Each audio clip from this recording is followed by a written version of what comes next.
So ngayon mga katropa, bakit nga ba walang no longer have access to this sa pag-recover ng ating mga Facebook account? Ito ang tanong ng karamihan mga katropa. Sa pag-recover ng ating mga Facebook account, kailangan lumabas ang no longer have access to this. Meron tayong video mga katropa kung paano i-recover ang ating mga Facebook account kung ito ay na-lock, na-hack, nakalimutan ang password, nawala na ang cellphone number, at wala na ang email. Pero kailangan mga katropa, sa pag-recover ng ating Facebook account, kailangan lumabas ang no longer have access to this para makapag-proceed na sa next step. So mas madali nang i-recover ang ating Facebook account kapag lumabas ang no longer have access to this. Pero ang tanong ng karamihan mga katropa, bakit walang no longer have access to this sa kanilang mga browser sa pag-recover ng kanilang mga Facebook account? Unang-una mga katropa, kailangan sundin natin ang requirements ni Facebook. Kailangan SIM location, SIM Wi-Fi, at SIM device mga katropa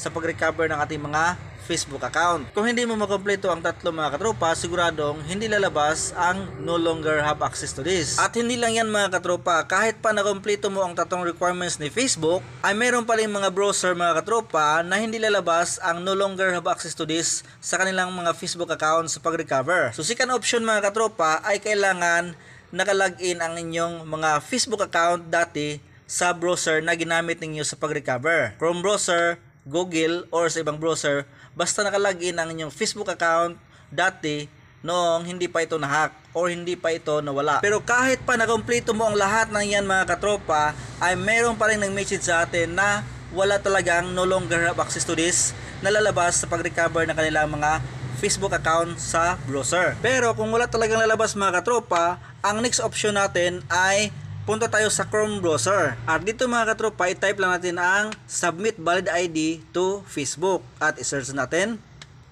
At dito mga katropa, scroll down lang natin, hanapin lang natin itong confirm your identity with Facebook at i-click natin. At dito mga katropa, confirm your identity with Facebook. So kailangan mag-submit tayo ng valid ID para mapatunayan na tayo talaga ang may-ari sa Facebook account na gusto nating i-recover. At kailangan mga katropa ay pareho ang valid ID na isubmit natin at sa Facebook account na gusto nating i-recover. At ano nga ba ang mga IDs na tatanggapin ni Facebook? So i-click natin ito mga katropa, types of IDs that Facebook accept. Click natin. At dito mga katropa, scroll down lang natin, hanapin natin ang mga IDs na tatanggapin ni Facebook. So ngayon mga katropa, alam na natin ang mga IDs na pwedeng isubmit kay Facebook. So scroll down lang natin dito at nakalagay dito your IDs at choose files. So i-click natin ito mga katropa, choose files, kapag na-picture na natin ang ID na gusto nating isubmit. At kapag i-click natin mga katropa ang choose file, mapupunta tayo mga katropa sa ating album or sa ating gallery. Okay, so dito mga katropa, pwede nating isend ang ating napicturean na mga IDs. So pwede dalawa mga katropa or tatlo. So kapag nakapili ka na ng ID mga katropa, scroll down mo lang at dito ilagay mo ang email address or cellphone number na ginamit mo or nakabayan sa Facebook account na gusto mong i-recover. So ilagay mo lang dito cellphone number or email address. Pwedeng pwede. At i-click mo itong send mga katropa. Pagkatapos, maghintay ka na mga katropa ng 7 days. 7 days ang review ni Facebook bago mo malalaman ang result sa inyong sinubmit na valid ID. So saan ba makikita ang result? So makikita mo mga katropa sa